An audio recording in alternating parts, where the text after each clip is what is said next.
Elon Musk's Starlink is soon going to enter India's internet landscape. Well, India is currently engaged in a significant debate over the allocation of satellite spectrum. I am a fan of Modi, so. Connectivity के pillar पर काम करते हुए भारत में हमने ये सुनिश्चित किया कि हर घर कनेक्ट हो. The data king of India, Mukesh Ambani, who once revolutionized the internet space in India through JIO, is now scared of Elon Musk's Starlink. So let me explain the whole drama. In 2015, Elon Musk launched Starlink, a satellite network designed to bring high-speed internet to people all around the globe. Fast forwarding it to 2021, Starlink announced that they were coming to India and they began taking reservations for it. But just 2 months after this announcement, the Department of Telecommunications told Starlink to immediately refund all the Indian customers because they first need to get the necessary license to operate in India. See, the Starlink doesn't work like our traditional internet that uses cables and towers. Instead, it works directly via satellites. And at that time, India didn't have any laws for allocating satellite spectrum. And it was obvious because there were no Indian companies working on this technology. But soon after, the Indian government also realized that many developed countries have started using satellite internet and India should also adopt it. So last year, the government of India passed a telecommunication bill and decided to start satellite internet in the country.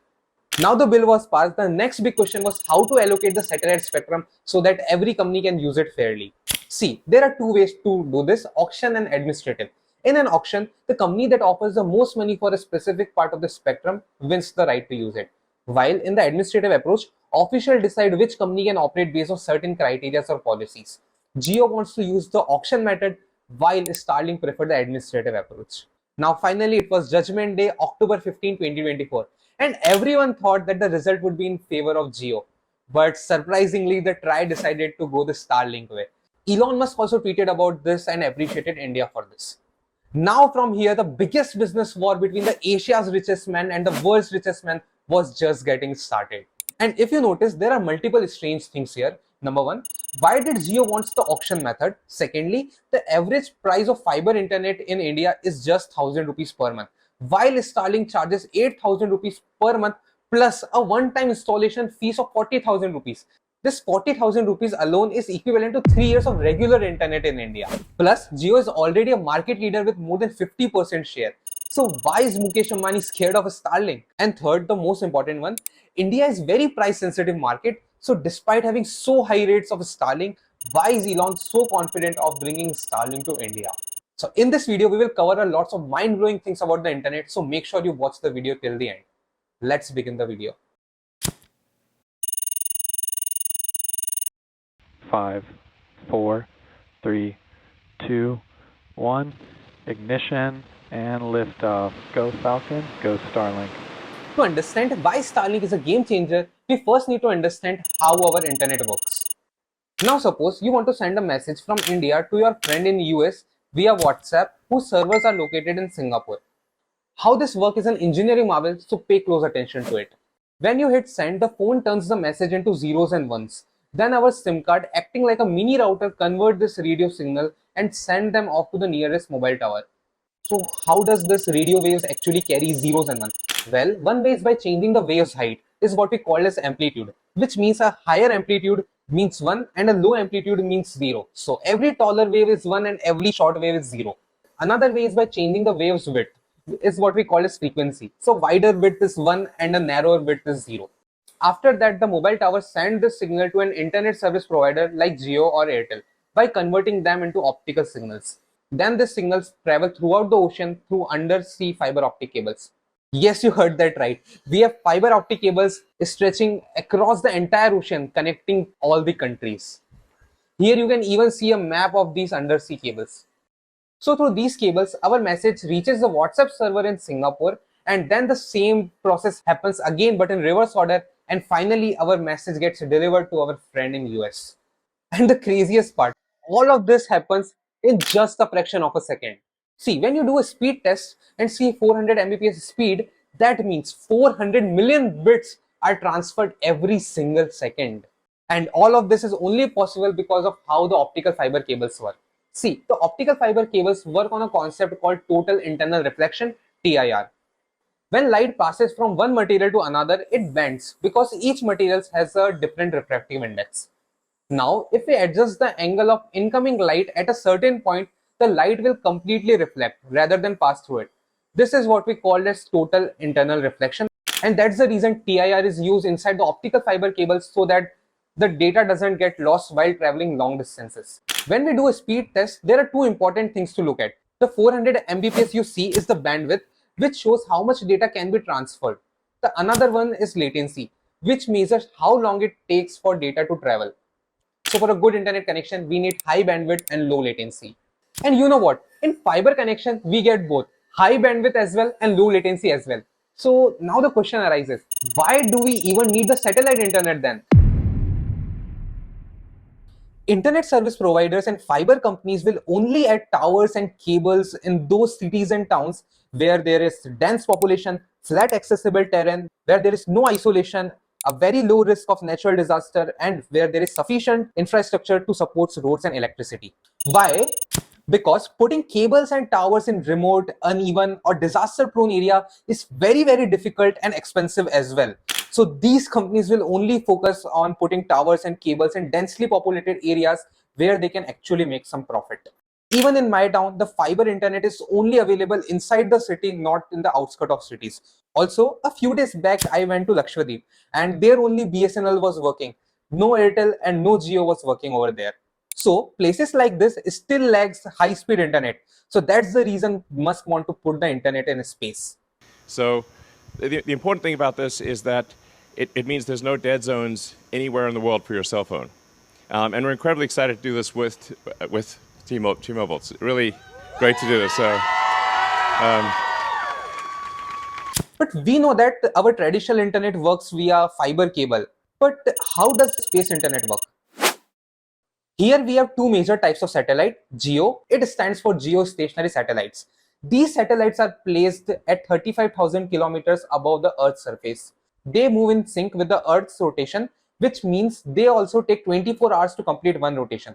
So from our perspective on Earth, they appear stationary.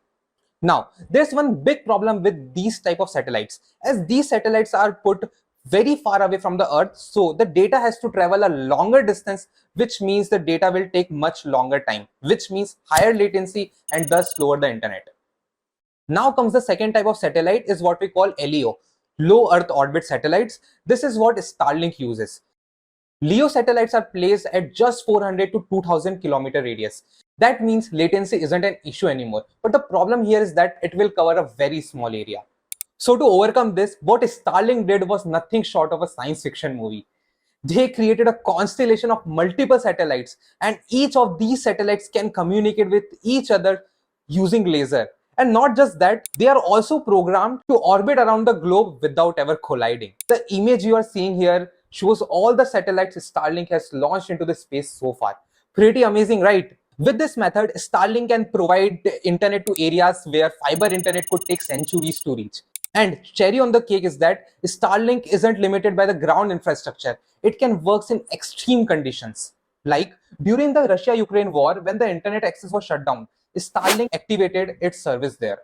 Also, just a few days back, Elon even shared a video of himself FaceTiming with someone on Qatar Airways flight. JIO knew that the satellite internet will be the next big thing and didn't want to miss out. So JIO started working on the satellite internet. But you know what? They were late and winds were no longer in Motabai's favor.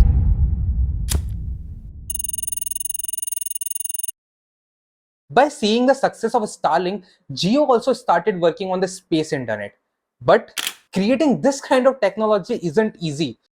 So JIO collaborated with SES, a Luxembourg-based company, and together they launched JIO Space Technology. Meanwhile, Airtel's parent company Bharti acquired a majority stake in OneWeb. But here is one big problem. JIO SES has 38 satellites, OneWeb has 630 satellites, Starlink alone has more than 6,000 satellites. It has created 10K plus laser links plus 2.7 million customers worldwide. Clearly, Starlink was way ahead than anyone else. So, JIO knew that if the TRAI allowed the administrative approach, Starlink could easily enter India and potentially disrupt the Indian market, as Starlink is already a global leader. So that's the reason why JIO was pushing for TRAI to go with the auction-based method, as it will create the technical hurdles for Starlink to enter India. However, TRAI decision was against JIO. Why? See, we have three major internet service providers in India: JIO, Airtel and Vodafone Idea, all of whom have acquired their spectrum through an auction-based process. But for satellite internet, auction method makes no sense, because in space you can't claim specific region or divides area like we do on Earth.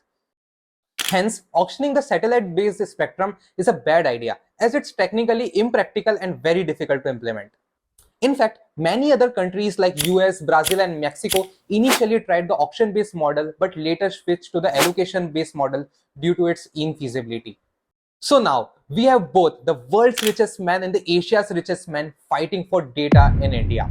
And as the war intensifies, it all points back to the one big question: why is India the most valuable piece on the global internet chessboard? Guys, mobile internet में India कर रहा है दुनिया पे data Giri. Jio India.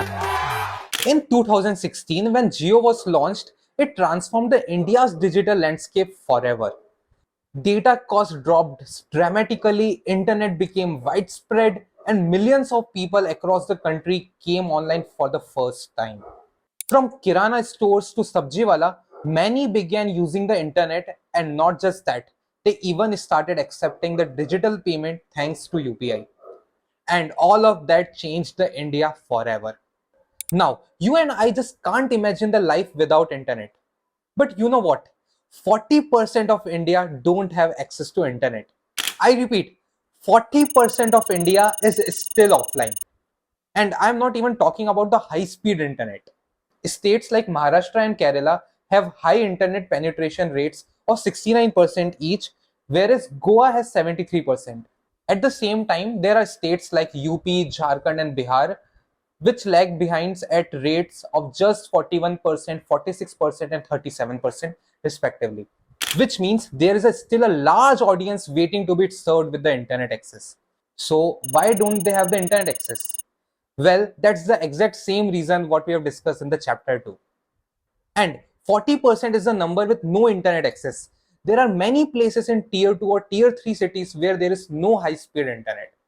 But very soon, all these places will be having the internet access, all thanks to space internet. As per EY report, satellite internet will help logistics, healthcare, military applications, public infrastructure, transport, e-commerce, financial services, and education as well. You can pause the video and read it. All of these make India a very big market for satellite internet. As per the ICRA credit rating, India's satellite internet user could easily reach 2 million users by 2025, representing $1 billion market. And that's the reason why Starlink is going crazy to operate in India. Also, if India doesn't allow the Starlink and all the neighbor countries allows Starlink, Starlink still has to deploy its satellite on top of India to serve other countries. So India's population here gives the major advantage to Starlink. So in my opinion, Starlink entry to India is a great decision. Not only it will prevent JIO from having monopoly, but it will also transform India and bring the country closer to $5 trillion GDP. And here's something interesting. Countries like US and China are deep into the geopolitics of fiber optic cables, as the country which have access to these cables get a major advantage during a warfare. So where does India stand in all of this? If you are interested, comment below and I will create a detailed video on geopolitics of fiber optic cables.